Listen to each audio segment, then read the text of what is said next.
अस्सलामुअलैकुम, वेलकम है आप सभी का इस नई वीडियो में। तो जैसे आप सभी लोग जानते हैं कि लास्ट ईयर 2024 में जम्मू कश्मीर की जो रिजर्वेशन पॉलिसी थी उसमें यहाँ पे सेंट्रल गवर्नमेंट ऑफ इंडिया की तरफ से एक बहुत बड़ा अमेंडमेंट किया गया था, जिसमें ओपन मेरिट की रिजर्वेशन को कम करके रिजर्वेड कैटेगरीज की रिजर्वेशन को इंक्रीज करके खासकर रिजर्वेड कैटेगरीज में कुछ स्पेसिफिक कम्युनिटीज़ या कुछ स्पेसिफिक कैटेगरीज की रिजर्वेशन को इंक्रीज किया गया था। अब जो ही ये रिजर्वेशन पॉलिसी आई, रिजर्वेशन पॉलिसी आते ही ओपन मेरिट के जो कैंडिडेट थे, ओपन मेरिट कैटेगरी के जो लोग थे, उन्होंने इस रिजर्वेशन पॉलिसी को एक्सेप्ट नहीं किया।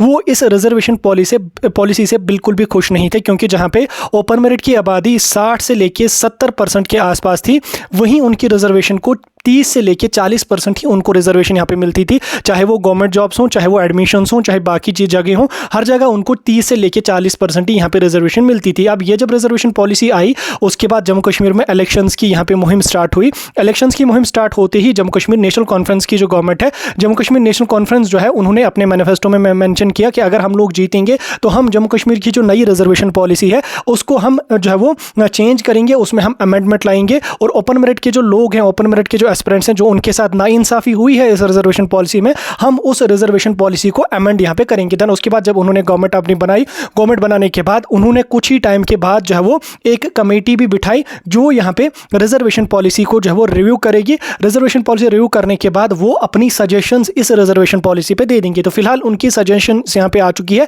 रिजर्वेशन अमेंडमेंट बिल हमारे पास यहाँ पे पहुंचा है। अभी ये बिल फाइनल ऑर्डर नहीं है, अभी ये प्राइवेट, आप इसको मान के चल सकते हैं। ये अभी लेजिस्लेचर में जो है वो पास हो जाएगा। देन उसके बाद हमारा अभी जो मार्च में सेशंस यहाँ पे होने वाले हैं जो है वो, देन उसके बाद इसको जो है वो लागू किया जाएगा। अभी फिलहाल के लिए आप लोगों को ये जानना बहुत ज़रूरी है, क्योंकि यही बिल आगे चल के अपकमिंग जो है वो मतलब यही बिल आगे चल के जो है एक ऑर्डर में तब्दील हो जाएगी और इसमें जो है बाज़ाब्ता बहस भी हो जाएगी लेजिस्लेचर असेंबली में। देन उसके बाद ऑर्डरनामा आ जाएगा। देन उसके बाद ये रूल्स यहाँ पे रिजर्वेशन के इंप्लीमेंट हो जाएंगे। फिलहाल इन्होंने इस ऑर्डर में नई रिजर्वेशन रूल्स क्या क्या मेंशन किए हैं वो आपके साथ मैं डिटेल में बात करने की कोशिश करूंगा। आप इस वीडियो को पूरा एंड तक देख लेना है। तो स्क्रीन पे आपको यहाँ पे देखने को मिल रहा होगा Jammu and Kashmir reservation amendment bill 2025। ठीक, याद रखना ये अभी फाइनल ऑर्डर नहीं है। अभी इसमें जो है वो जम्मू कश्मीर लेजिस्लेटिव असेंबली में जो है वो इस पे बहस होगी और वहां से ये बिल जब पास हो जाएगा देन उसके बाद इसका फाइनल ऑर्डर आ जाएगा। लेकिन बिल यही वाली रहेगी। इसमें पहले पेज में इन्होंने यहाँ पे कुछ जो है वो आर्टिकल्स का जिक्र किया, जैसे आर्टिकल 14 यहाँ पे कह रहा है कि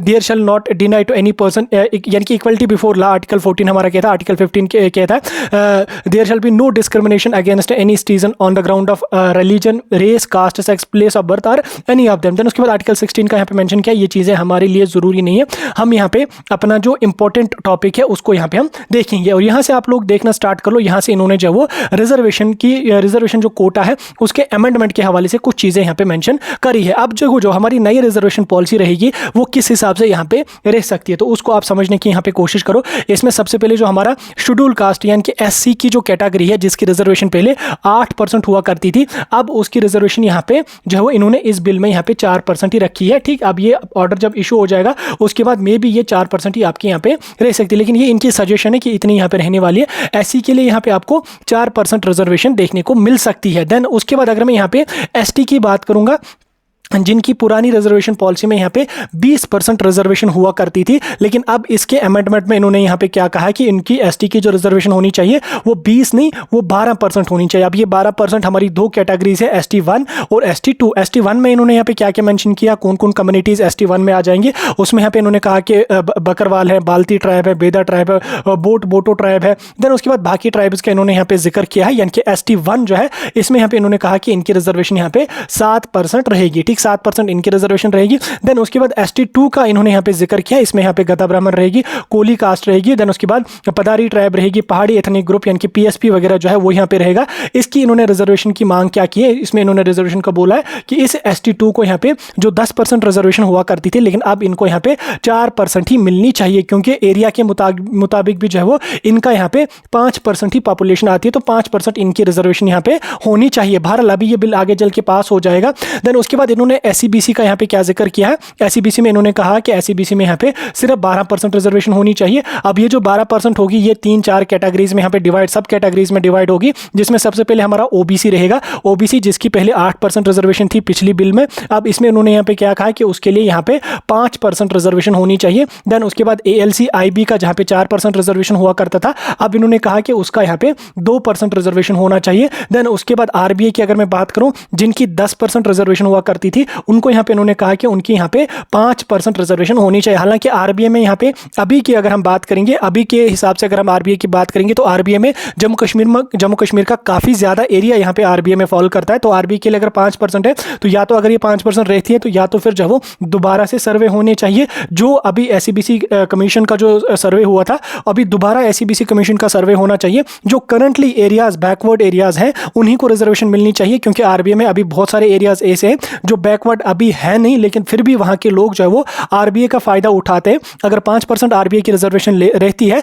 तो ये 5% जो है वो फिर डिजर्विंग जो होंगे उन्हीं को यहाँ पे मिलनी चाहिए। यानी कि जो करंटली अभी के हिसाब से 2025 के हिसाब से जो एरियाज बैकवर्ड एरियाज में फॉल करते हैं या बैकवर्ड कम्युनिटीज़ में फॉल करते हैं तो उन्हीं को ये 5% यहाँ पे रिजर्वेशन मिलनी चाहिए। बहरहाल ये भी बोला जाता है कि एससीबीसी का जो है वो दोबारा से एक सर्वे हो जाएगा, जो अभी यहाँ पे चेक करेंगे कि कौन कौन से एरियाज करंटली जो है वो 2025 के हिसाब से बैकवर्ड में फॉल करते हैं या नहीं करते हैं। तो बहरहाल वो अलग एक जो टॉपिक रहेगा। उसके बाद अगर मैं ईडब्ल्यूएस की बात करूँ, ईडब्ल्यूएस की जहाँ 10% रिजर्वेशन हुआ करती थी, उसको भी इन्होंने यहाँ पे कहा कि ईडब्ल्यूएस का यहाँ पे 5% रिजर्वेशन मिलना चाहिए। देन उसके बाद यहाँ पे अगर मैं बात करूँ आपकी हॉरिजॉन्टल रिजर्वेशन की, जिसमें हमारे पीडब्ल्यूडी कैटेगरीज है, पीडब्ल्यूडी कैटेगरी का इन्होंने बोला है कि ये जो है इसकी हॉरिजॉन्टल रिजर्वेशन मिलती है, यानी कि हर कैटेगरी में इनकी रिजर्वेशन यहाँ पे मिलती है। इसमें इन्होंने कहा कि इनकी यहाँ पे 3% रिजर्वेशन ही होनी चाहिए। देन उसके बाद अगर मैं यहाँ पे सीडीपी की बात करूँ, यानी कि चिल्ड्रन ऑफ डिफेंस पर्सनल की बात करूँ, जिनकी 2 या 3% हुआ करती थी, उसका इन्होंने कहा कि 1% ही यहाँ पे सीडीपी की रिजर्वेशन होनी चाहिए। देन उसके बाद यहाँ पे अगर मैं करूँ चिल्ड्रन ऑफ पैरामिलिट्री फोर्सेज, या जिसको जेकेपीएम के नाम से भी हम जानते हैं, तो जिसकी 2% हुआ करती थी, अब इन्होंने कहा कि इसकी यहाँ पे सिर्फ 1% ही रिजर्वेशन यहाँ पे होनी चाहिए। देन उसके बाद इन्होंने नीचे यहाँ पे क्या कहा है, जो हमारा सपोर्ट्स कोटा है, तो सपोर्ट्स कोटा का यहाँ पे इन्होंने कहा कि इसकी यहाँ पे 1% ही यहाँ पे रिजर्वेशन होनी चाहिए। ठीक, ये यहाँ पे रहेगा रिजर्वेड कैटेगरीज का। देन उसके बाद रूल नंबर 13 में इन्होंने यहाँ पे क्या कहा कि no special quota shall be provided for any class, sex और ग्रुप अंडर हॉरिजॉन्टल और vertical reservation beyond the categories specified above. यानी कि ऊपर की जो कैटेगरीज यहाँ पे मेंशन की गई हैं, इन्हीं को यहाँ पे हॉरिजॉन्टल और वर्टिकल रिजर्वेशन दी जाएगी। इसके अलावा जो कैटेगरीज हैं उनको कोई रिजर्वेशन या कोई कम्युनिटी जो है या कोई भी सेक्स के बेस पे मेल फीमेल्स की अगर हम बात करेंगे तो उनको कोई रिजर्वेशन स्पेसिफिकली अलग से कोई रिजर्वेशन यहाँ पे नहीं दी जाएगी। देन उसके बाद यहाँ पे रूल नंबर 15 के मुताबिक इन्होंने यहाँ पे कहा कि जो ओपन मेरिट जिसकी इन्होंने 30 या 40% यहाँ पे रखी थी, हालांकि इन्होंने 50% मेंशन तो की थी, लेकिन वो 30 या 40% ही फिर काट पाट के यहाँ पे मिल जाती थी। अब इन्होंने यहाँ पे कहा कि ओपन मेरिट की जो रिजर्वेशन अब होगी वो यहाँ पे 63% होनी चाहिए, क्योंकि ओपन मेरिट की आबादी 60 से लेके 65% या 70% के आसपास यहाँ पे आती है, तो इनकी रिजर्वेशन यहाँ पे 63% यहाँ पे होनी चाहिए। इसके बाद यहाँ पे इन्होंने और भी चीजें यहाँ पे रिजर्वेड कैटेगरीज का तो इन्होंने फिर से ये रिपीट किया है, ये चीजें मैंने आपके साथ अभी मेंशन करी। अब इन्होंने नीचे यहाँ पे आप देख सकते हैं इन्होंने रूल नंबर 17 में भी अमेंडमेंट्स यहाँ पे लाए, जैसे यहाँ पे rule number 17 of reservation rules, इसमें यहाँ पे इन्होंने क्या कहा है कि अगर जैसे यहाँ पे आप देख सकते हैं इसमें इन्होंने क्या कहा है, allotment of discipline extra reserved category candidate if against in the open merit pool be considered for the allotment of discipline stream और college allotted allocable to him in the open merit pool on the basis of his merit and preferences. ठीक, देखो for example इसमें इन्होंने यहाँ पे क्या कहा है कि अगर कोई कैंडिडेट ऐसा है जो रिजर्वेड कैटेगरी से बिलोंग करता है, लेकिन उसने जब काउंसलिंग में पार्टिसिपेट किया, देन उसके बाद उसको काउंसलिंग में जो है वो जो सीट मिली, उसके मार्क्स अच्छे थे, उसके परसेंटेज अच्छी थी, उसको यहाँ पे ओपन मेरिट में सीट मिली। देन उसके बाद जब वो फिर दूसरे राउंड में अपनी सीट को अपग्रेड करने के लिए चला जाएगा, और अपग्रेड करने के बाद अगर उसको जो है वो कैटेगरी में अपनी सीट अपग्रेड हुई, तो पुरानी जो सीट उसकी होगी वो यहाँ पे रिजर्वेड कैटेगरी में नहीं जाएगी, वो सीट जो है वो ओपन मेरिट में ही यहाँ पे जानी चाहिए। हालांकि ये सही है, इसमें कोई गलत यहाँ पे नहीं है। देन उसके बाद यहाँ पे नीचे यहाँ पे इन्होंने और भी कुछ चीजें यहाँ पे मेंशन की है। प्रोहिबिशन की अगर मैं बात करूँ या फॉल्स क्लेम की अगर मैं बात करूँ, इसमें इन्होंने कहा कि अगर कोई कैंडिडेट ऐसा होगा जो यहाँ पे मतलब रिजर्वेड कैटेगरी में बिलोंग नहीं करता या रिजर्वेड कैटेगरीज में फॉल नहीं करता, करता है, लेकिन स्टिल वो क्लेम करता है रिजर्वेशन के बेनिफिट्स को, स्टिल वो क्लेम करता है अपने रिजर्वेशन सर्टिफिकेट को, तो उस कंडीशन में उस जो कैंडिडेट होगा या जो भी पर्सन होगा उसकी जो रिजर्वेशन है वो यहाँ पे कैंसिल हो जाएगी। साथ में उसको यहाँ पे पेनल्टी भी देनी पड़ेगी। पेनल्टी कितनी? 50,000 से लेके 2 लाख तक उसको यहाँ पे पेनल्टी भी यहाँ पे लगने वाली। यानी कि अगर कोई कैंडिडेट ऐसा है जो